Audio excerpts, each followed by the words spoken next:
अस्सलाम वालेकुम, मैं हूँ अलीना इलियास और प्रोग्राम का नाम है ब्रेकफास्ट विद सज्जाद। मैं आपको खुशामदीद कहती हूँ। अस्सलाम वालेकुम मीर साहब, कैसे हैं आप? कैसी हैं आप? मैं बिल्कुल ठीक ठाक, आप बताएं? खैरियत से हैं? अल्लाह का शुक्र।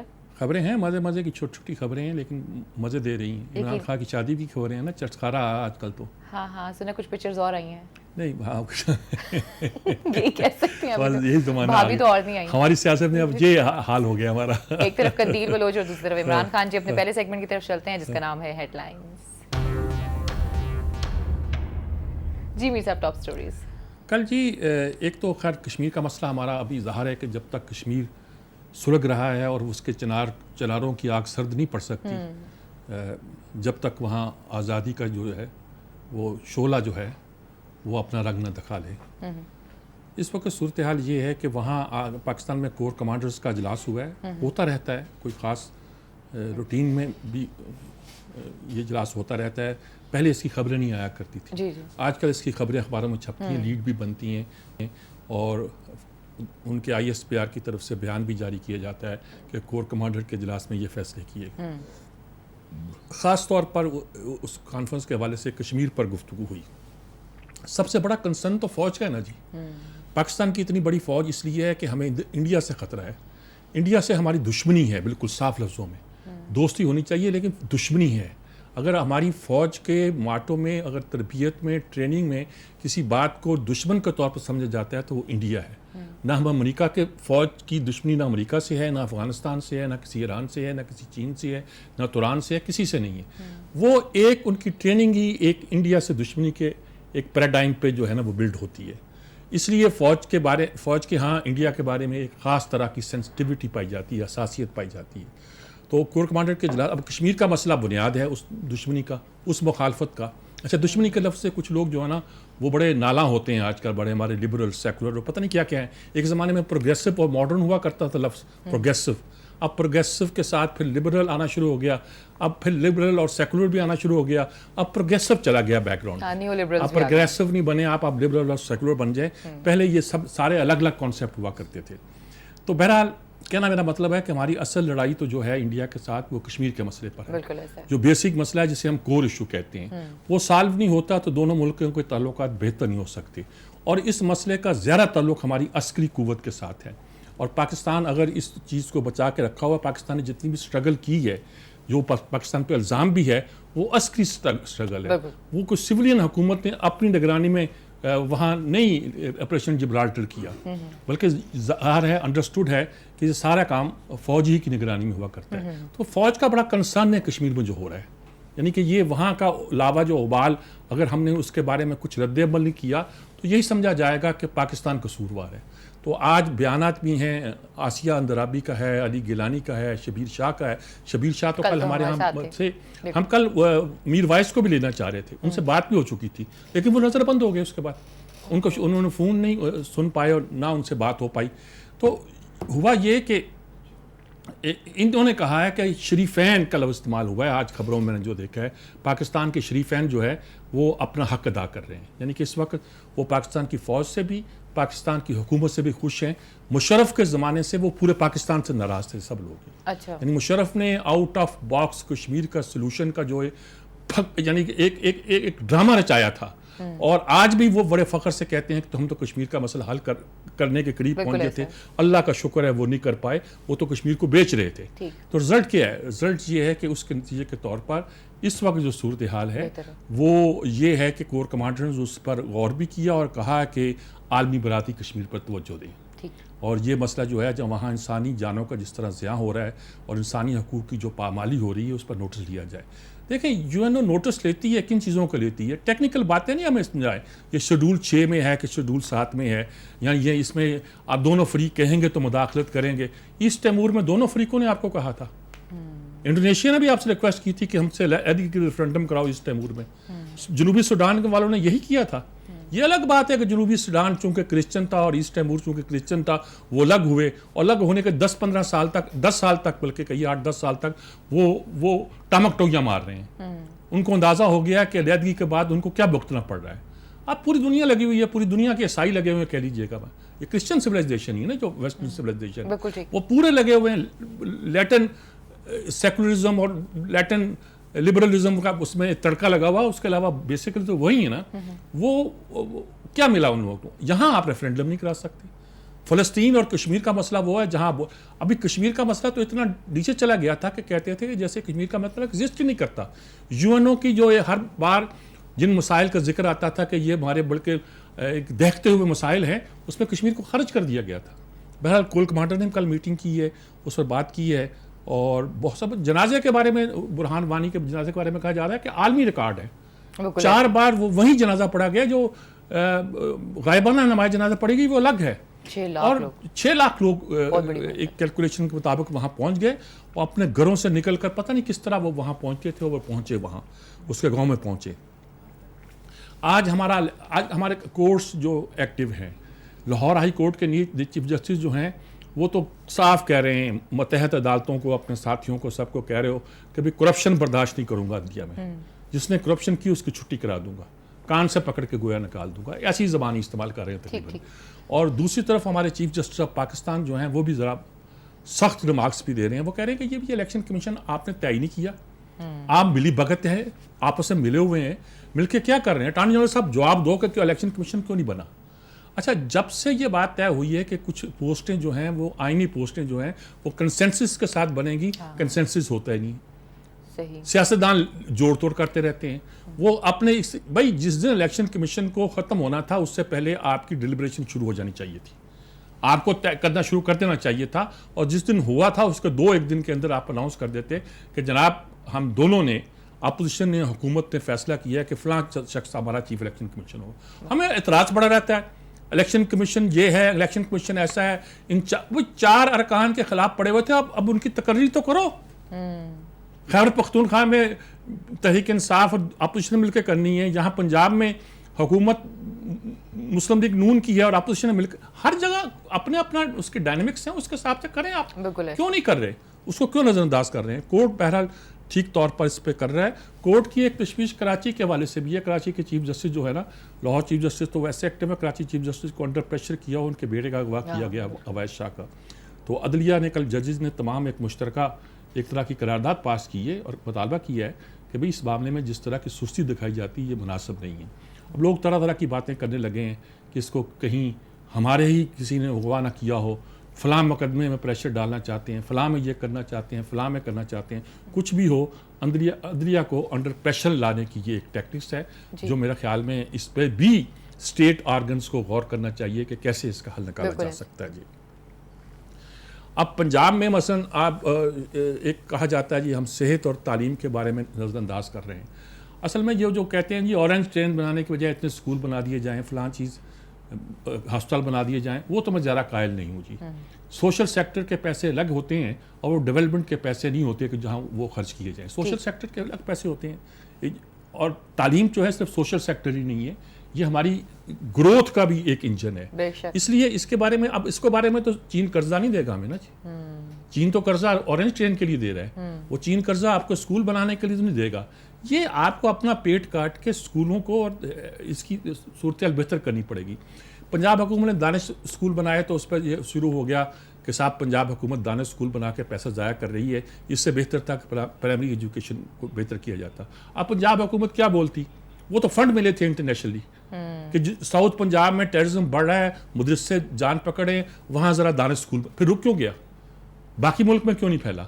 दानिश स्कूल आपने पंजाब में यूपी पंजाब में बनाकर छोड़ दिए हैं, आगे नहीं बना रहे। तो उस जिसका पैसा मिलता है वो तो लगाओ यार, यानी ऑरेंज ट्रेन का मिल रहा है, उसका मिल रहा है, अगर वो आपके निज़ाम में सिस्टम में फिट बैठते तो उसको करो। लेकिन अब आया है कि जी हम शायद 10,000 कमरे इस वक्त स्कूलों में बिल्ड करेंगे, जिसकी शायद 15 अरब रुपये जो मुख्तस किए गए हैं। 2 साल में शायद 20,000 अरब, कितना 25,000 अरब जो है वो हम इस पर इन्वेस्ट करेंगे ताकि स्कूलों की हालत बेहतर बनाई जाए। बच्चे बाहर बैठ के पढ़ते हैं, दरख्तों के साए तले बैठ के पढ़ते हैं, और हमारे जो सरकारी स्कूल थे वो कई लिहाज से प्राइवेट स्कूलों से बहुत अच्छे थे। प्राइवेट स्कूल तो मैं फप्ती कसता हूँ कि गैराज में खोल लेते हैं और 500 रुपये फ़ीस, तो पुराने ज़माने की बात है, अब तो 500 रुपये, और अगर उसमें उन्होंने एक AC लगा दिया है तो 1000 रुपये फ़ीस। अगर उसमें 2 कंप्यूटर रख दिए, उस ज़माने में Pentium 3 Pentium 2 वगैरह होते थे, मार्केट से 5-5 हज़ार के मिल जाते थे, वो लगा देते थे 5-5 हज़ार का, वो बैच के सिंगापुर वगैरह से फारग होकर जहाज़ों के जहाज़ आते थे, हम भी अपने अखबार के लिए ख़रीदते रहे थे। मैं कहता था नया 40,000 का मिलता है, जाकर तलाश करो, अच्छे मिलते हैं तो 4-5 ले आओ। और वो एक यानी कि रेजिडेंट एडिटर होने की तरफ से मेरा इस्तेहकाक तक कि मैं उस लिमिट में ख़रीद सकता था, वरना मुझे हेड ऑफिस से पूछना पड़ता था। तो बेशुमार कंप्यूटर थे, वो कंप्यूटर लगाते थे 1500 रुपये फ़ीस। तो अब तो खैर हज़ारों में होती है फीस, अब सैकड़ों में थोड़ी होती है। तो ये स्कूल नहीं है, प्राइवेट स्कूलों के ग्राउंड होते हैं, सरकारी स्कूलों के अब भी जो स्कूल मौजूद हैं, बिल्डिंगें हैं, उनको बेहतर करो, उनके असातिज़ा को बेहतर करो, उनका डिसिप्लिन बेहतर करो। कोई मुकाबला निजी स्कूल आपका कर नहीं सकेगा। असातिज़ा की ट्रेनिंग आप करा दें वहाँ, और थोड़ी सी फैसिलिटीज़ फराहम कर दें। कोई निजी स्कूल जो है ना, जो बड़े बड़े बना रखे हैं आपने, जहाँ आप 50-50 हज़ार रुपया फीस भी लेते हैं और नखरे भी बेशुमार किस्म के पैदा करते हैं, वो छोड़ दीजिए। इन सरकारी स्कूलों में तो बच्चों को दोपहर को दूध भी मिलता था, कभी कभी एड में आता था, अगरचे एड में आता था। अब वो बटर ऑयल जिसको घी कहते हैं वो भी मिलता था, लेकिन वो PL 480 के तहत आता था। हमें ये सिस्टम डेवलप करना चाहिए अपने बच्चों की सेहत का, लंच की ऑफ़र वगैरह के लिए। ये सिस्टम भी हमारा सरकारी स्कूलों में डेवलप होना चाहिए। ये निजी स्कूल करेंगे, ये तो लाख रुपया ले लेंगे उसका खाने का ही, और वो मेरा ख्याल बहरे आके सर्व करेंगे, क्या करेंगे क्या नहीं करेंगे, ड्रामा तो लगाते हैं, ये बहुत सारा कुछ कर लेंगे। लेकिन ये है कि इन स्कूलों में और बहुत कुछ भी होना चाहिए। अच्छा, अब अफगानिस्तान से एक खबर आई थी कि एक उमर नरे नाम का एक शख्स है जिसका खालिद खुरासानी नाम था, जिसने आर्मी पब्लिक स्कूल पे हमला भी किया था, कुछ और भी उसके इस तरह की वारदातें हैं, वो मारा गया है, ड्रोन हम गया। कुछ हमारा भी दिल ठंडा हुआ है कि अमेरिकी ड्रोन हमले ने कोई एक दुरुस्त आदमी को भी मारा है, वरना पाकिस्तान बार बार कह रहा था कि तुम्हारे इलाकों में ये लोग बैठे हुए हैं और तुम लोगों को कोई ख्याल नहीं है, तुम लोग उनके लिए कुछ काम भी नहीं करते, दिखाते नहीं हैं। और ये क्या, हाँ, एक केस पाकिस्तान में आजकल और ही बड़ा नुमाया है, वो बैनर लगवाने का केस है। जी बिल्कुल। वो जो बैनर लगे हुए 15 हज़ार बैनर 19 शहरों में लग गए, रातों रात लग गए। वो बंदा भी हाशमी क्या नाम है साथ आ गया, शायद मुस्लिम लीग ने टिकट नहीं दिया था उनकी बीवी को, जब उसको वो हार गए थे बुरी तरह, शायद उसका कहते हैं, अब वो कहता ना मेरे फौज ने लगवाए ना हुकूमत ने लगवाए। हाँ। अच्छा, हाँ, तो ऐसे भी लोग होते हैं। वो एक पुराने आदमी को याद भी किया किसी ने, क्या बड़ा नाम था उनका, जो अपने घर में असलम बे की तस्वीर लगा के लिखा हुआ नीचे, तू ही दर्द दिया है, तू ही दुआ दो। फिर वो आगे आसनवाज तो इस तरह का कोई और शेर लगा दिया, मिट जाएगी मखलूक तो इंसाफ करोगे वगैरह। तो ये कुछ लोग होते हैं। लेकिन ये है कि इस पर एतजाज़ आसन ने कहा कि हुकूमत पकड़ती क्यों नहीं। बिल्कुल। जिसने इश्तिहार लगाए हैं उसने आइन की दफ़ा 6 की खिलाफवर्जी की है कि उसने फ़ौज के सरबराह को कहा कि वो आए और इक़्तिदार संभालें। बिल्कुल ऐसे। अगर वो उनके हक में नारे लगाते हैं तो उसमें कोई हर्ज नहीं है, लेकिन अगर वो दावत देते हैं आएँ और इक़्तिदार संभालें, आप आ क्यों नहीं जाते, तो उसके लिए लाजमी तौर पर आप उनको पकड़ें। चंद घंटे में पता चल जाएगा इश्तिहार किसने लगाया, कैसे लगाए। बल्कि फिर वो ये कहते हैं कि हुकूमत ने खुद ही लगवाए हैं जो बोलती नहीं है। तो CCTV नहीं है कहीं पे भी इस्लामाबाद में? नहीं, वो तो लगाने वालों ने लगाए होंगे। ये मतलब ये है कि जो बंदा है उसका नाम लिखा हुआ है, उसका फ़ोन नंबर लिखा हुआ है, उसको पकड़ो कि तूने ये काम कैसे किया है, और हाँ जी किया है, तूने गद्दारी की तो हम मुकदमा चलेगा। वो बोल रहेगा किसने लगाया। हाँ, वो सामने भी आ गया। सारा कुछ उसमें छुपे की बात नहीं। उसने कहा, जावेद हाशमी ने अच्छी बात की, उसने कहा कि जिसने आना होता है ना जी, वो इश्तिहार नहीं लगवाता, वो बैनर नहीं लगवाता। ये तो है कि अगर फौज ने आना होगा तो इस तरह बैनर थोड़ी लगवाएगी, इस तरह फौज की बदनामी होती है। तो मेरा ख्याल हर एक अपनी अपनी औकात के मुताबिक कर। अच्छा, एक बड़ी मज़ेदार खबर है आज, फ्रांसीसी सदर अल आंदे जो बड़ा लेफ्ट का गिना जाता है, उसके जो हेयर ड्रेसर है उसको 11 लाख रुपए महाना अदायगी की जाती है, रुपए में उसको अगर किया जाए जो वहाँ की करेंसी है फ्रांक यूरो की, तो वो 11 लाख बनती है। ये हेयर ड्रेसर को दिया जाता है। मेरा ज़्यादा बाल नहीं है उसके, लेकिन सुना है कि वहाँ नारा लगा कि आइंदा इलेक्शन में गंजों को लेकर आए। बड़े चांस बन जाएंगे बहुत से लोगों के जिनके बाल कम हैं। तो लेकिन ये हम अपनी शाह खर्चियों को बहुत चीखते चलाते हैं। अब वो देख लीजिए, इनकलाबी किस्म के जो सदर आए हैं और जो लेफ्ट के नाम लेते हैं, जो सोशलिस्ट मईशत का नाम लेते हैं और जो पता नहीं क्या क्या कहते हैं, उनके ये अल्ले तल्ले हैं जी। सली होती है। बरतानिया में उधर कैमरून के बाद थेरेसा मे आ गई हैं, और उसके भी इलेक्शन में बहुत ही मज़े की बहुत सी बातें सामने आई हैं।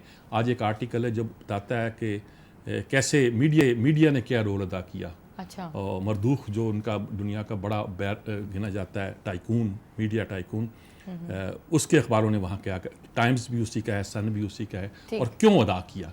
ये आर्टिकल जब आएंगे तो उस खाने में मैं बयान करूँगा और मालूम होगा कि क्या हो रहा है क्या नहीं हो रहा जी। हमारे मसलन एक और ख़बर भी इस तरह छोटी खबरें जो है ना बड़ी इंपॉर्टेंट सी बनती जा रही हैं। मसलन ग्वादर में जो कंपनियां CPEC के तहत जो चीनी कंपनियां काम करेंगी, उनको सन 23 साल तक 2006 से हमने छूट दे दी है, टैक्स में छूट। मेरा ख्याल है ये इन्वेस्टमेंट के नए एवेन्यूज़ खोलने के मुतरादिफ है और बहुत अच्छी बात है। अगर हमारी दूसरी इंटरनेशनल इन्वेस्टमेंट इससे आनी शुरू होती है तो यकीनी तौर पर ये पाकिस्तान में एक नई बूस्ट पैदा कर सकती है।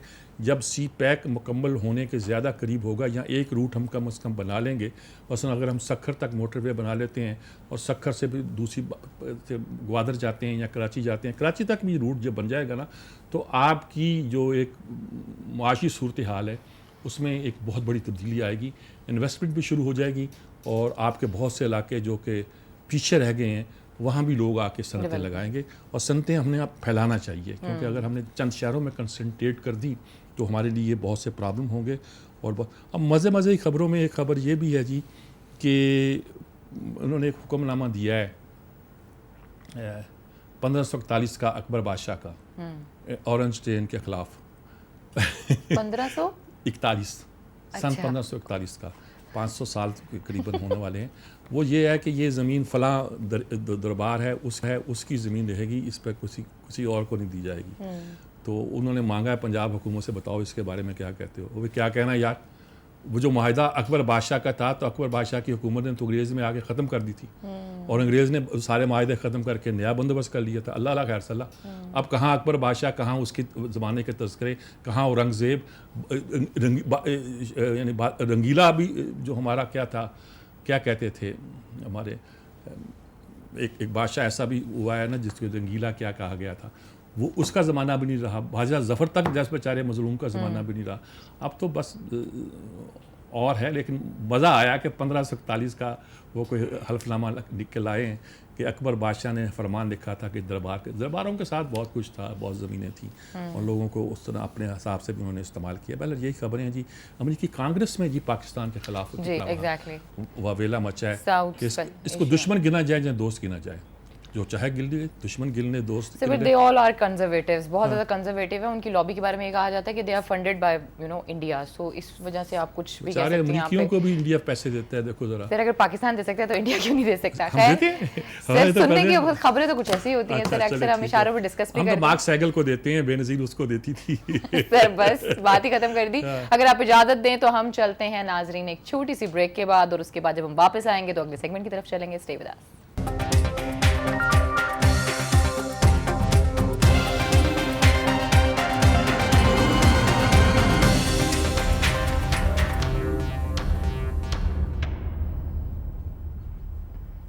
वेलकम बैक नाज़रीन, एक दफ़ा फिर आपको खुशामदीद कहते हैं और अपने अगले सेगमेंट की तरफ चलते हैं जिसका नाम है इनसाइट। जी मीर साहब, आर्टिकल्स। पहला आर्टिकल ये है जी कि वो रॉबर्ट मर्दू के बारे में जिसका मैंने तज़किरा किया कि ये क्या इसने बरतानिया का प्राइम मिनिस्टर चुना है। वो कैमरून ने तो अक्टूबर में जाना था, जल्दी क्यों चला गया। ये बड़ी मज़े की बहस वहाँ चली हुई है कि इस पर गुफ्तगू हो रही है कि ये कैसे चुना गया, क्यों चुना गया। एक फ़िक्र उसमें कमाल का है, मरदूक ने जो कहा कि मैं जब 10 डाउनिंग स्ट्रीट में जाता हूँ तो जो कहता हूँ वो मान लिया जाता है। जब मैं ब्रसेल्स में जाता हूँ तो ब्रसेल्स में जाते हुए मुझे कोई बड़ी बात नहीं सुनता। अच्छा, ये हमारे कहते हैं ना मीडिया मैन अपने आप को बादशाहगर समझते हैं, वो भी समझता है कि यूरोपीय यूनियन में रहकर कोई फ़ायदा नहीं है, वहाँ उसकी यूरोप के अंदर ज़्यादा असर नहीं होगा ना, तो इसलिए वो हक में था कि बरतानिया अलग हो जाए। इससे ज़्यादा लगाइए कि बरतानिया जो अलग हुआ है उससे मीडिया का कितना रोल होगा। तो अब ये इसका मुकाबला हो रहा था, वो लॉर्डसन क्या नाम है उस दूसरी खातून का, उसने कहीं कह दिया थेरेसा मे के बारे में इसके तो बच्चे नहीं हैं, ये तो उदास ही रहती है, और मेरा वो ये है कि बच्चे हैं, मैं सॉरी भी कर लिया, बस उसको सॉरी कर लिया। उसी पे कंपेन चल गई इसके खिलाफ। अच्छा, थेरेसा मे के हक में बन गई उसके अलावा, लेकिन इन पर्चों में सबसे ज़्यादा जिसने इसको उछाला है इस पूरी सूरत हाल को, वो डेली टाइम्स था। अच्छा। जो मरदूक का पर्चा है। फिर सन ने जो टेबलाइड है उसको उछाला, सन के अलावा डेली टेलीग्राफ और दूसरे एक पर्चे ने इसको ज़्यादा हवा दी, डेली मेल ने। लेकिन एक वो ये भी कहते हैं कि टेबलाइड तरह की सहाफ़त जो है उसको इलेक्ट्रॉनिक मीडिया में अमेरिका में फॉक्स टीवी के जरिए मरदूक ही लेके गया है। तो इसने एक पूरा एक किस्सा खड़ा कर दिया। अच्छा, ये चूँकि हामी था कि हमें बरतानिया को अलग हो जाना चाहिए, लेकिन ये जो थेरेसा मे है ये बिल्कुल इसी की तरह जिस तरह कैमरून है, ये अलहदगी के हक में नहीं थी। लेकिन इसने ऐलान कर दिया, इनका कैंडिडेट कोई और था, ये उसको सपोर्ट करते रहे, दारियाँ लिखते रहे, लेकिन अब इन्होंने ऐलान, गेव नाम था, क्या नाम था, गोव नाम था, उन्होंने ऐलान कर दिया कि भाई आप जो हैं ये आखिरी फैसला है, हमें इससे विड्रॉ तरीके से होना है। चुनांचे कैमरॉन और ये गोया मर्दोख के दरमियान अंडरस्टैंडिंग है कि ये इस तरीके से विड्रॉल करते हुए यूरोपीय यूनियन के साथ ताल्लुकात भी करीब करेंगी, ज़्यादा नुकसान भी नहीं पहुंचेगा और ज़्यादा नुकसान पहुंचने का भी किसी का फ़ायदा नहीं है। तो चुनांचे इसके हक़ में जो थी एक फ़ज़ा पैदा होनी शुरू हो गई। तो वहाँ जो बिज़नेस टाइकून है, मीडिया टाइकून है, वो क्या क्या किरदार अदा करते हैं और उनसे मुतासर होकर हमारे यहाँ भी लोग किस तरह सोचते होंगे, ये आप गौर कर सकते हैं। तो ये जो हम कहानियाँ सुनाया करते हैं उसी का एक हिस्सा है जी। एक और आर्टिकल आज पहले मैं अंजम नियाज़ का ही मैं पढ़ दूँ। अंजम नियाज़ आपको पता है वो अपने एक अमेरिकनाइज जापानाइज वो एक अपना स्टाइल लगती है, लाइफ स्टाइल भी और बात करती है। तो उन्होंने कहा कि मैं कहीं जब इमरान इलेक्शन हार गया 2001-2 में, उस वक्त पाकिस्तान आई तो इमरान से इमरान का बहुत मसरूफ़ हूँ, तुम एयरपोर्ट तक चलो मेरे साथ। तो वो उस रस्ते में जो वो मैंने जाना है रस्ते में इंटरव्यू कर लेंगे। अच्छा ये ट्रेडिशन है। खैर उन्होंने कहा, पहला सवाल ही कहता, मैंने पूछा तुम्हारी शोहरत अब भी प्ले बॉय की है, अब उससे तुम निकले तो हो नहीं, और कहा जाता है जब तुम्हारी बीवी नहीं होती तुम दोस्तों के साथ वक्त गुजारते हो। अच्छा। तो जब जमाइमा लंदन जाती है, ये हारून ने लिखा है कि जब जमाइमा जाती थी ये रिलैक्स फील करता है कि अब मैं फ्री हूँ। गोया तलाक के बाद इसको एहसास होगा। तो उन्होंने कहा कि दोस्तों को क्या, ये सलाहुद्दीन की बात, यूसुफ सलाहुद्दीन की बात करते हैं, वो तो बहुत सेटल लाइफ है, उसकी शादी है, ये है वो है ना, ठीक है मेरा दोस्त है, ये है वो वगैरह। अच्छा। इस तरह की बात की। फिर उससे पूछा कि जमाइमा जो है वो खातून अव्वल के तौर पर कैसी रहेंगी, और तुम प्राइम मिनिस्टर बन जाओगे, जमाइमा अगर खातून अव्वल होगी तो कैसी होगी। उन्होंने कहा नहीं बड़ी वकार है, ये है वो, लेकिन फिर कुछ संजीदा और खामोश हो गया। गालिबन उन दोनों इख्तलाफात पैदा होने शुरू हुए होंगे या किस्सा होगा। उन्होंने कहा तीसरा जो सवाल था वो ये था बहुत वो कि तुम बच्चे कितने चाहते हो। अच्छा। उसने कहा नहीं मैं एक दो मेरे बच्चे हैं, तीसरा मैं और चाहता हूँ। उसने चौथा सवाल किया कि सीता वाइट का जो सवाल उस वक्त हमारी प्रेस में था, और तुम्हारी बेटी इसने सख्त लफ्ज़ इस्तेमाल किए हैं कि नाजायज़ औलाद वगैरह का इस्तेमाल किए, और चूँकि ये इमरान की दोस्त है और जो प्रिंट मीडिया में आ गया उस ज़माने भी आया था, अब इसने फिर दिया है तो इसलिए मैं इसको बयान करते मैं कोई झिझक महसूस नहीं करता, लेकिन मैं अमूमन अवॉइड करता हूँ।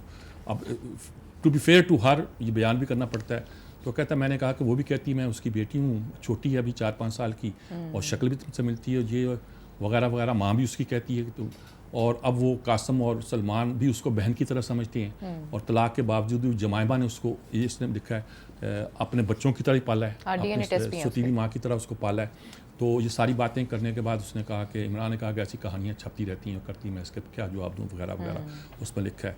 फिर उसने तारीफ़ की है कि ये इमरान मुनाफिक नहीं है, बेबाक है, ईमानदार है, महब वतन है, और इन दो लीडरों की तरह जो हमारे यहाँ मौजूद हैं उस तरह नहीं है वगैरह वगैरह। तो ये अगर है, लेकिन वो अब भी कहता है कि शादी जो है ज़िंदगी गुजारने का बेहतरीन तरीका है, क्योंकि हर चमकती चीज़ सोना नहीं होती। इस मौके पर यह फ़िक्रा जो है ख़ास माने देता है कि हर चमकती चीज़ सोना नहीं होती। अच्छा, आयशा सदीक़ा का आर्टिकल है कि अपने इंतहा पसंदों से बांग्लादेश में 2006 में कहती मैं उधर ही एयरपोर्ट से बाहर निकली तो मैंने कहा कि मैं जद्दा में आ गई हूँ। वहाँ इज्तिमा हो रहा था, कहीं तबलीगी जमात वगैरह का होगा, वहाँ की जमात का किसी का होगा, कहना वह नक्शा ही और नज़र आया क्या। तो उन्हें फिर इसने खुलासा इसका ये है कि मजहबी इंतहा पसंदी वहाँ बढ़ती जा रही है। अच्छा। और खुलासा इसका ये है कि ये वहाँ की सियासत वगैरह का हाल है, और दाएँ बाजू ने मजहबी लोगों ने काम भी बहुत किया है। और तीसरी बात इसने लिखी है कि ये ख़ास तौर पर वहाँ के जो दुनिया भर में ये ट्रेंड जो है, ये मजहबी राइट जो है ये ताकत पकड़ता जा रहा है, क्योंकि दूसरा ग्रुप जो है लड़ाई जो है, वहाँ भी लड़ाई जो है अगरचे खालिदा ज़िया और इसके दरमियान है, हसीना वाजिद के दरमियान, लेकिन साथ ही वो सेकुलर और मजहबी तबके के दरमियान लड़ाई है। और इसमें कोई शक नहीं है कि दायां ये फांसियाँ लगाना इसका इलाज नहीं है। ये तो ये कहती है फांसियाँ लगाना इलाज नहीं है या फौजी एक्शन इलाज नहीं है, लेकिन लोग कहते हैं कि इन फांसियों से और इस सख्ती के साथ जो फौजी कार्रवाइयों के जरिए वहाँ की जाती है, ये दायां बाजू और मजबूत हुआ है। वहाँ से जमात इस्लामी के लोग जो कहीं दुनिया में बेचारे बेघर हुए हैं, वहाँ तो फांसियों की सज़ा हो रही है, बिल्कुल ऐसे। वो कहीं पाकिस्तान का रुख करते हुए दिखाई देते हैं, यहाँ कहीं मिलते हैं, तो वो कहते हैं कि इस पूरे इकदाम से हम तो बहुत मजबूत हो गए वहाँ। ठीक है, हमने कुछ जानों की कुर्बानियाँ दी हैं, लेकिन ये है कि आप कोई नहीं हमारे हक में आवाज़ उठाएं, आपकी आवाज़ की हमें ज़रूरत नहीं है। वहाँ के लोग जो हैं वो उनके लिए समझ गए, इंसाफ की जंग बन गई है ना। हाँ समझ गए हैं कि उन्होंने कहा दुनिया में लड़ाई एक तो ये है कि मज़हब और तहजीब के दरमियान, सिविलाइजेशन एंड रिलीजन के दरमियान एक कशमकश है। तहजीब को पता नहीं ये समझती है कल्चर वल्चर या कुछ और चीज़ें समझती होगी, ये जो मज़ाहिर हैं डांस वार जो पता नहीं क्या समझ, लेकिन बहर उन दोनों के दरमियान है। और लेकिन दायां बाजू मजबूत हो रहा है। और दूसरा है कि रियासत कोई ख़त्म नहीं करना चाहता, ये लोग जो हैं दायां बाजू के लोग, ये रियासत ख़त्म नहीं करना कर, सईद मौदूदी और सईद कुतुब का जिक्र किया है, ये रियासत ख़त्म नहीं करते, रियासत पे अपना कंट्रोल चाहते हैं। ये कौन लोग थे? इस्लाम की अव्वल तारीख में इनको खारजी कहा गया था। स्टेट विद इन स्टेट, यहाँ उनका ये ख्वाहिश थी कि यानी ये कहते थे, मैं कहता हूँ नौज़बिल्लाह, ये कहते थे कि अली और मुआविया का तकवा उनकी निगाहों में जचता न था, और उनके माथों पे सिजदों के निशान, सीने में कुरान था, लेकिन इनका तकवा भी नहीं जचता था, और अपने आप को इतना पारसा समझते थे और करते थे, लेकिन कहते थे कि हुकूमत करने का इख्तियार इनको नहीं है। और चुनाचे जिस पर इस्लाम में बहस शुरू की, अगर मुसलमान फासिक भी हो तो मुसलमान है, उसके खिलाफ ये खरूज ना होना चाहिए, वो खारजियों की वजह से शुरू किया गया। चुनाचे स्टेट विद इन स्टेट और हुकूमत पर कंट्रोल करना, सिर्फ अपने आप को पारसा समझ कर कि हमारी हुकूमत कायम हो जाए, ये हमारे यहाँ खारजियों ने कायम की है। तो ये आज का लोग बन रहा है, तो उसकी बहुत सी वजह हो सकती हैं, और उसको इसी तरह।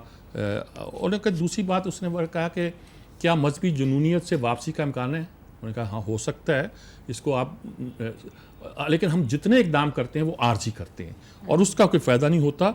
और कुछ लोग ये कहते हैं कि पुरानी सरगर्मियों को, सकाफती सरगर्मियों को बहाल कर रहे हैं, जैसे वो अमेरिका वाले म्यूज़िक चक्कर चला रहे हैं, इससे भी नहीं होना इसको। लेकिन ये है कि इस बार इसको भी रियलाइज़ हुआ है कि ये एक बहुत बड़ा मसला है जिसे हमें देखना चाहिए जी।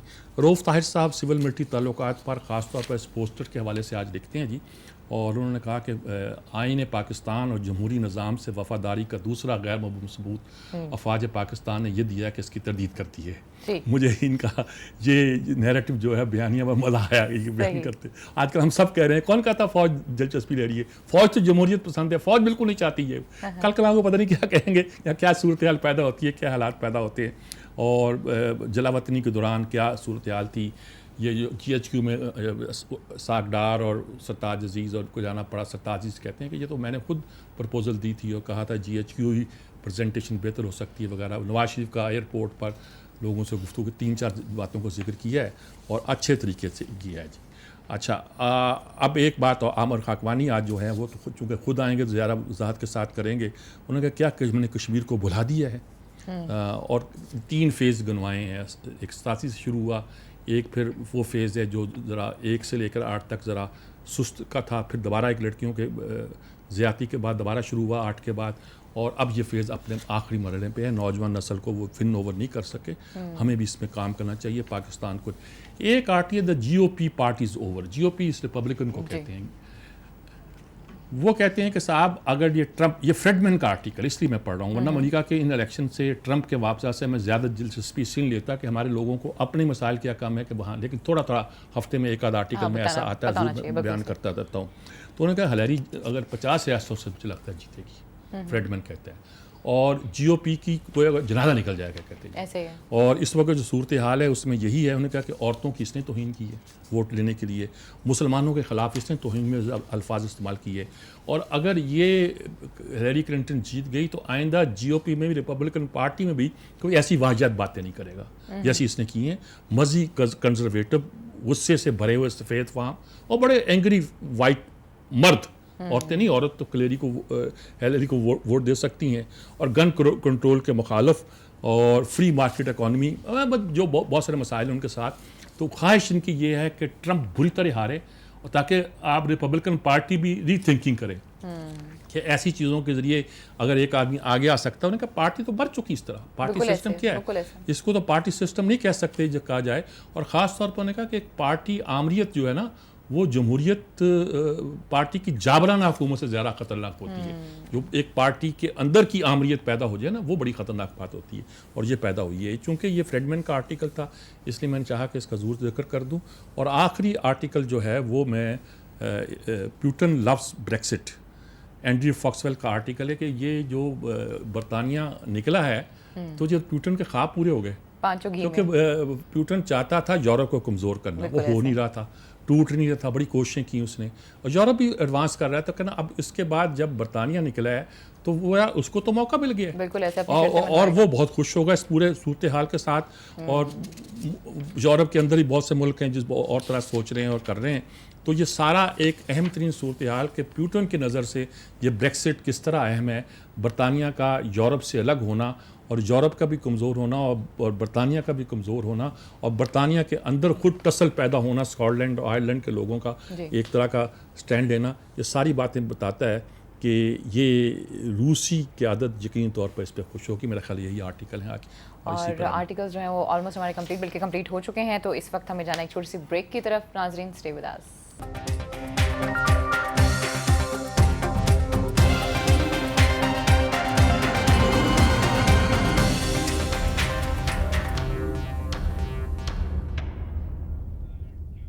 वेलकम बैक नाज़रीन। तो फिर आपको खुशामदीद कहते हैं और अपना आखिरी सेगमेंट जो है वो शामिल करते हैं जिसका नाम है इनपुट।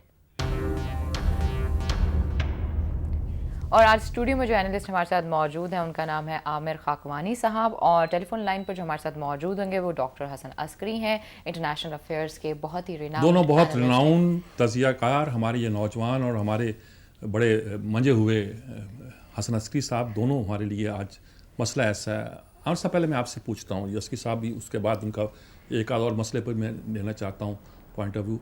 कश्मीर में क्या हो रहा है? आज आपका कालम भी है, मैंने तज़किरा करते हुए सर से ये कहा था कि अभी वो चूँकि खुद यहाँ आ रहे हैं तो इसलिए बाकी बातें उनसे करेंगे। क्या क्या अब क्या एहसास है? ये तो इंडिजिनस मूवमेंट मानते हैं वो भी, और वो ये भी कहते हैं कि एक बुरहान वानी को आपने अगर तो जिंदा बुरहान वानी से निस्बत एक मुर्दा वानी जो है वो ज़्यादा जहादी भर्ती कर सकता है। इस तरह की भी नैरेटिव आ रहे हैं। क्या आपको क्या लग रहा है इस वक्त किस फेज़ में, थर्ड फेज़ जिसको आप कह रहे हैं? देखिए, कश्मीर की जो सूरत हाल मुझे लगती है तो कम से कम कश्मीर में आग तो बिल्कुल भड़क उठी है, बल्कि भड़क रही थी, अब ज़ाहिर उसका नुक्ता ज़्यादा अरूज पे पहुँच गया, वाल पे आ गई है। लेकिन देखिए, इससे ये ज़ाहिर होता है कि जो इंडियन वहाँ की जो भारतीय इस्टेब्लिशमेंट है, भारतीय हुकूमत कह लें, भारतीय जो एक उनकी जो एक दानिश है, वो इस मामले को समझने में भी फेल हुई है और उसको हैंडल करने में भी नाकाम रही है। देखिए ना, 2001 से लेके 2008 तक का पीरियड ऐसा था कि जिस लल हाँ बिल्कुल चीज़ें सारी वो उस पर वो एक तरह के दिल जीतने की कोशिश कर सकते थे, लेकिन वो बिल्कुल नाकाम हुए। और ख़ास नरेंद्र मोदी साहब के आने के बाद से जिस तरह एक अग्रेसिव, एक जारहाना उन्होंने हर मामले में उन्होंने गैर ज़रूरी बात लगता है कि जारियत का मुजाहरा किया, तो कश्मीरियों के साथ भी ऐसा हुआ है और उसका रिएक्शन बहुत शदीद आ रहा है। लेकिन मेरे नज़दीक जो तशवीश की बात है, मुझे लग रहा है कि कश्मीरियों में पाकिस्तान से मोहब्बत और उनकी एफिलिएशन बढ़ रही है। अब देखें ना, हम देखते हैं क्रिकेट मैचेस में खास तौर पर सामने आती है वहाँ पे कि लोग किस तरह दीवाना बार पाकिस्तान की तरफ जाते हैं और पाकिस्तानी परचम की भी बातें हम देखते हैं, बल्कि ये जो जनाजे में पाकिस्तानी। लेकिन मुझे लगता है कि हमारे जो कश्मीर के साथ उस तरह का वो नहीं रहा, वो चीज़ें हम लोगों ने लगता है जिस तरह से बुला दिया या हम अपने चक्रों में पड़ गए हैं। आज तो हमारे कोर कमांडर्स की इजलास में भी कहा गया कि ये तो अब तो एक अच्छा हुआ है, हुकूमत ने भी कोशिश कर रही है। मेरा ख्याल में कल नवाज शरीफ बुला रहे हैं की मीटिंग बुलाई है। लेकिन मुझे लगता है कि मीर साहब इसको ना जिस तरह स्टेक होल्डर हमारी पाकिस्तानी अवाम को बनना चाहिए, या ख़ास तौर पर हमारी जो दीनी जमातें जो बहुत इसको उठाती रही हैं, जमात इस्लामी बहुत हमेशा से बड़े भरपूर अंदाज में रही है और दीनी जमातों का फैक्टर हमारा काफ़ी रहा है, हमारी मेन स्ट्रीम पार्टीज़ भी रही हैं, हमारे लिखने वाले भी बहुत ज़्यादा देखते रहे हैं, उसमें काफ़ी चीज़ों में काफ़ी कमी आई थी। अब मैं समझता हूँ कि हमें जो कश्मीरी हमारे साथ जो तवक्कात लगाए बैठे हैं, हमें उन पर कम अज़ कम एक भरपूर अंदाज में अखलाकी सपोर्ट करनी चाहिए। खुर्शीद नदीम ने परसों तरसों लिखा था कि भाई ये किस बरते पर या किसके बलबोते पर लड़ रहे हैं, पाकिस्तान में तो शायद इतना दमखम नहीं है या सफारी सतह पर कि वो ज़्यादा साथ दें। तो मैंने उस पर कहा था कि भाई, और मैं किस तरह उनको मुतहरक, उन माओं को कहूँ कि अपने बच्चों को मुतहरक करें इसके लिए। तो मैंने कहा था आपको करने की ज़रूरत नहीं, कश्मीरी खुद उठ खड़े हुए हैं, उनको किसी वकील की ज़रूरत नहीं है। बिल्कुल, वकील तो फिर खुद बनते हैं, पैदा होते हैं। मुकदमा मजबूत हो तो हर वकील लेने को तैयार हो जाता है। जी अस्करी साहब, आपकी तरफ मैं आता हूँ, कश्मीर की सूरत को आप कैसे असेस करते हैं? आप हमने कई फेज़ अभी 20 साल के अंदर अपनी आंखों के सामने देखे हैं। 89 के बाद से जब से लोग आना शुरू हुए, 65 की बात छोड़िए, उससे पहले की बात 48 की छोड़िए, क्या लगता है आपको इस वक्त क्या फेज़ है ये? देखिए, दो तीन चीजें बड़ी वाज़े तौर पे हमें नजर आ रही हैं। एक तो ये है कि ये मुकम्मल तौर पर एक मुकामी जद्दोजहद है जो हम कश्मीर में देख रहे हैं। तीसरी जनरेशन है कश्मीरियों की जो उस वक्त एक्टिव नजर आती है, उनमें से जो 90% से ज्यादा लोगों ने कभी किसी पाकिस्तानी से मुलाकात भी नहीं हुई होगी, इन नौजवानों की जो वहाँ कॉलेजों और यूनिवर्सिटियों में पढ़ रहे हैं। दूसरी तरफ मोदी हुकूमत का पिछली हुकूमतों की निस्बत ज्यादा सख्त है और गालिबन वो जी आवाज कुछ प्रॉब्लम हो रहा है क्या अपना अली शाही साहब? चले अपने हम बात करते हैं, मेरा ख्याल में लाइन हो सकता है। हाँ, क्योंकि उनके यहाँ ये पंजाब का मॉडल है जो पंजाब में सिखों और वहाँ वो कामयाब रहे पंजाब में सिखों को दबाने के खिलाफ इंदिरा गांधी के जमाने में और उसके बाद जो कार्रवाई हुई है। अब यहाँ पे ये मुमकिन इसलिए नहीं है कि डिफरेंट है। पंजाब कभी डिस्प्यूटेड टेरिटरी नहीं रहा और इंडियन पंजाब की मैं बात कर रहा हूँ, और उसके बाद कश्मीर डिस्प्यूटेड टेरिटरी है और रहा है। पाकिस्तान का जहां तक ताल्लुक है, मेरा ख्याल है पाकिस्तान वाले तो अब जबानी जमा खर्च के कायल हैं, और वो भी अगर कश्मीरी दो चार जो है शहीद हो जाएं जिस तरह, तो पाकिस्तान वाले भी उंगली कटा के शहीदों में दाखिल हो जाते हैं। अमली तौर पर कोई काम पाकिस्तान नहीं कर रहा। कश्मीर कमेटी इररिलेवेंट ऑर्गेनाइजेशन कौमी सतह पर, अब वो जाके पाकिस्तान ये जो है मिनिस्ट्री ऑफ फॉरेन अफेयर्स वाले अब मीटिंगें कर रहे हैं कि जो OIC के एम्बेसडरों को मिलो, इसको बैनुल-अक़वामी सतह पे कोई आपकी बात सुनने को तैयार नहीं है। अक़वाम मुत्तहिदा की सिक्योरिटी काउंसिल में कोई आपकी बात सुनने को तैयार नहीं है। तो पाकिस्तान को इस बात पे बहुत सेटबैक पाकिस्तान को क्यों हो रहा है। और लेकिन फॉरेन ऑफिस कहता है कि कोई मसला ही कोई नहीं, हम तो बड़े मौसर हैं, हम बड़े अच्छे हैं।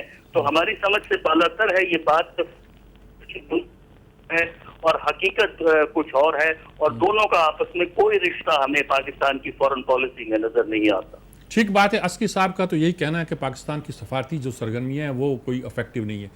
मौलाना फजल रहमान के को ये वक्त नहीं है कि कश्मीर कमेटी की चेयरमैनशिप से अलग हो जाए। ख़ास तौर पर दारुल उलूम देवबंद का एक फतवा शाया हुआ है जिसमें उन्होंने कहा है कश्मीर के लोगों को कि वो आईने हिंद के अंदर रहकर काम करें और उनको मिलिटेंट होने से रोका भी है। वो फतवा अब सोशल मीडिया पर भी है, अखबार के पूरे अक्स के साथ। तो ये कि फजल रहमान साहब को जिन्होंने कश्मीर कमेटी का सरबराह बनाया उनको चाहिए ना रहे। देखिए एक ऐसे बंदे को हमने कश्मीर कमेटी का सरबराह बनाया है। JUI खास तौर पर कश्मीर कमेटी को और इस्लामी नजरियाती अब फजल रहमान साहब को तो ये इशू है कि कई मुल्कों में, दुनिया के कई मुल्कों में वो जा नहीं सकते। इंग्लैंड का उनको वीज़ा नहीं मिलता, यूरोपीय यूनियन में कई यूरोपीय ममालिक में उनको जाने की वहाँ इजाज़त नहीं मिल रही। अब आप ऐसे बंदे को बना रहे हैं जिसने दुनिया में क्या लॉबिंग करनी है। तो हमें इन चीज़ों पर गौर करना चाहिए। लेकिन मेरा ख्याल है हमें इस मामले को, एक तो सफारती एक जो हमारा एक स्टांस है हमारा, वो तो एक अपनी जगह है, उस वाले से कोशिश करनी चाहिए। डॉक्टर साहब ने ठीक कहा कि ज़ाहिर है हमारा वो सब चीज़ें बहुत ही सुस्त लग रही हैं और इतनी इफेक्टिव नहीं लग रही, लेकिन इंसानी हकूक़ के हवाले से भी हमें उठाना चाहिए। ह्यूमन राइट्स कमीशन है, एमनेस्टी इंटरनेशनल वर हैं, और बहुत से इदारे दुनिया के ऐसे हैं जहाँ पे वहाँ पे एक जुल्म जो सामने सरी जो जुल्म हो रहा है वो तो सामने ही हो रहा है ना। एक मैसिव किलिंग हो रही है, एक नेते मुजाहिरीन पे फायरिंग जिस तरह हो रही है, लोगों की शादियाँ हो रही हैं, जनाजा बहुत कुछ कह रहा है। ये चीज़ें तो उठानी चाहिए ना।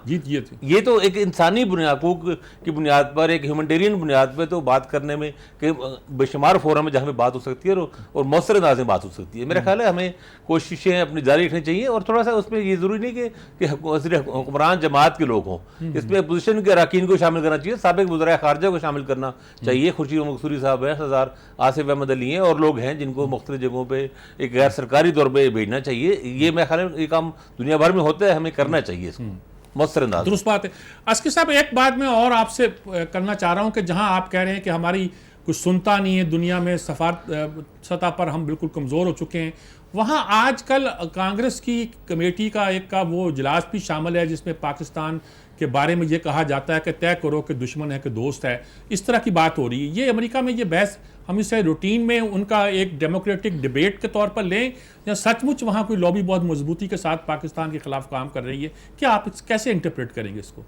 देखिए, इस वक्त वॉशिंगटन डीसी में सूरत हाल ये है कि वहाँ के थिंक टैंक्स में आप पाकिस्तान के मुतालिक पॉजिटिव बात नहीं कर सकते। बड़ी हिम्मत है अगर आप वहाँ जाके पॉजिटिव बात करें। सेंटिमेंट इतना स्ट्रांग है कि उसकी वजह से ये जो सेशन वहाँ उन्होंने किया है, ये ठीक है, जो करने वाले हैं वो उनकी शोहरत एंटी पाकिस्तान है, लेकिन वो बात सुनने के लिए वहाँ पे कान मौजूद हैं और पाकिस्तान के हक में बात करने वाले हमें नजर नहीं आते।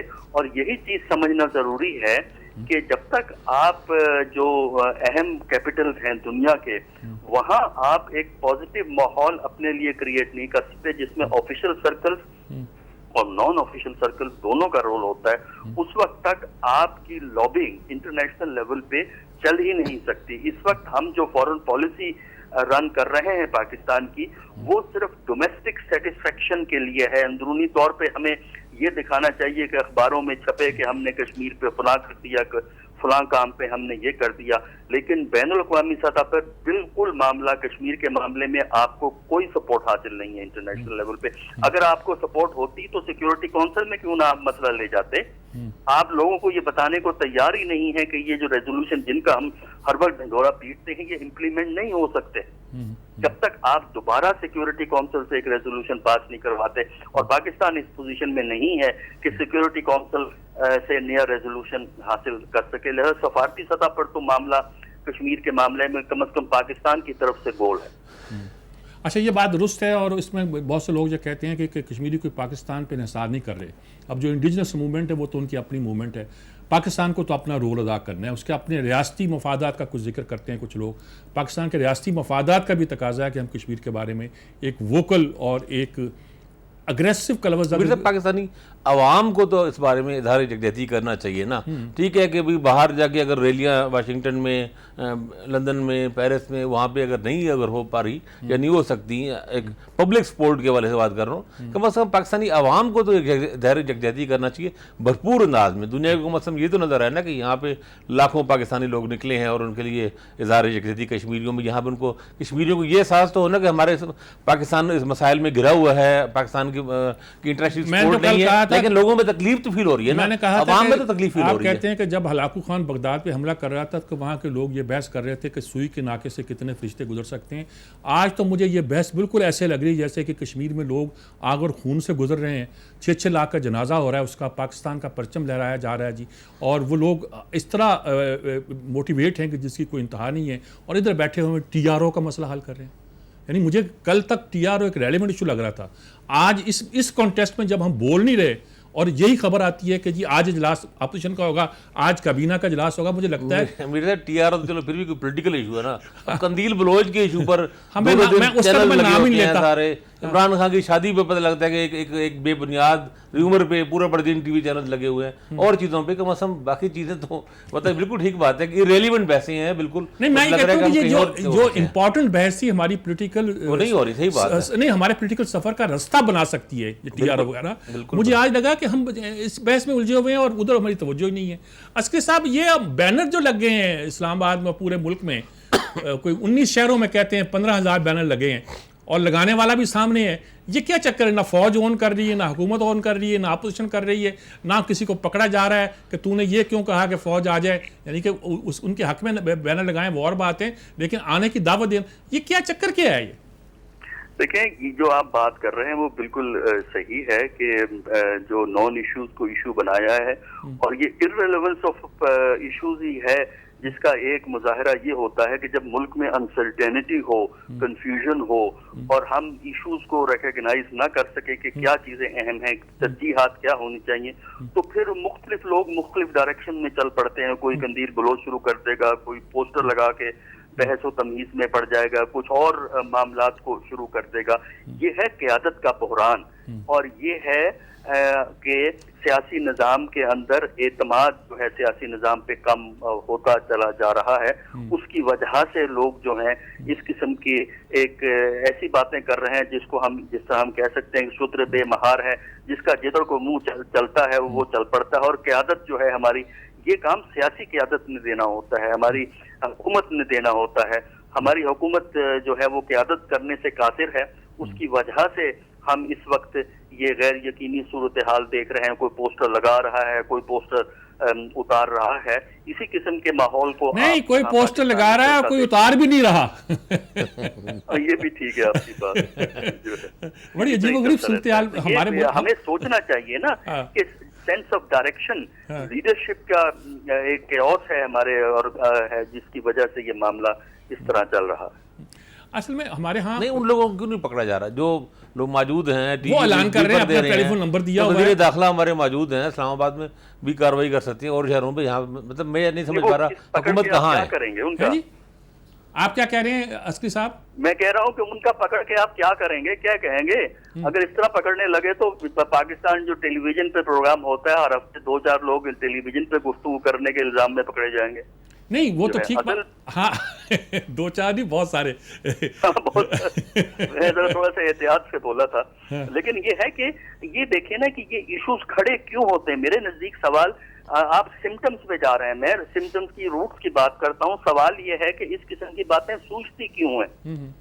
ये सूझती उसी मुल्क के अंदर है जहाँ सेंस, हमारी लीडरशिप और जिसमें गवर्नमेंट अपोजिशन दोनों शामिल है, हमारी लीडरशिप जब सेंस ऑफ डायरेक्शन न दे, फिर कौम इसी तरह उधर उधर के मामलों में खो जाती है। ये अस्करी साहब ने बात की है कि सिम्टम की बात, और आपको सर दर्द हो रहा है, ये एक सिम्टम है। बीमारी क्या है, क्यों हो रहा है, ये तशखीस का मामला है। कुछ लोग कहते हैं कि सर दर्द की 130 वजह हो सकती हैं। एक बहुत बड़े फिजिशियन ने एक बार अपने स्टूडेंट को समझाते हुए कहा था। आपको उसमें से निकाल कर एक बयान करनी, हम बयान करने की पोजीशन में हैं। ये भी बात ठीक है जो आप कह रहे हैं, लेकिन मैं ये कह रहा हूँ डॉक्टर साहब जैसा कहा ना कि अवाम जो है इस तरह ये अगर बैनर वगैरह लगाना, अगर पब्लिक का अगर रवैया हो या पब्लिक में से किसी का हो, अगर इतनी सादा बात हो फिर तो चलो ठीक है, फिर तो समझ आती है बात की, क्योंकि एक मुल्क में एक क़यादत का बुरान है, सब चीज़ें हैं। ये तो लग रहा है कि इसके पीछे कुछ है। ऐसे नहीं होता, हमारे यहाँ ऐसा नहीं होता कि इस तरह यानी कोई एक इस तरह के लोग हज़ारों बैनर मुल्क में लगा दिए जाए, और इस तरह के लोग यूं ही नहीं किया करते। इसके पीछे ज़ाहिर है कोई ना कोई कॉन्स्पिरेसी होती है इसके पीछे। नुकसान तो इसका फौज को भी पहुंचा ना, इमेज को, और सिविल हुकूमत के ऊपर भी एक प्रेशर सा आ गया। इसी वजह से तो सिविल हुकूमत पे इल्ज़ाम भी लगा है ना। अपोजिशन में थे एजाज हसन ने कहा, एक आध और बंदे ने कहा कि हुकूमत खुद ये लगवाए हैं बैनर बदनाम करने के लिए। तो बहरहाल ये जो कुछ भी है इतना सादा तो नहीं हुआ। ये नहीं है कि ऐसे कोई लोग, चंद लोग उठे हैं और उन्होंने बैनर लगा दिए। अच्छा, हमारे यहाँ ऐसा नहीं होता। हाँ अस्करी साहब, अब काबीना का इजलास कल हो रहा है, कोर कमांडर का इजलास कल हो गया है, और कश्मीर के इशू पे भी गुफ्तगू होने का पूरा इम्कान है, बल्कि यही है कि यही एजेंडा है।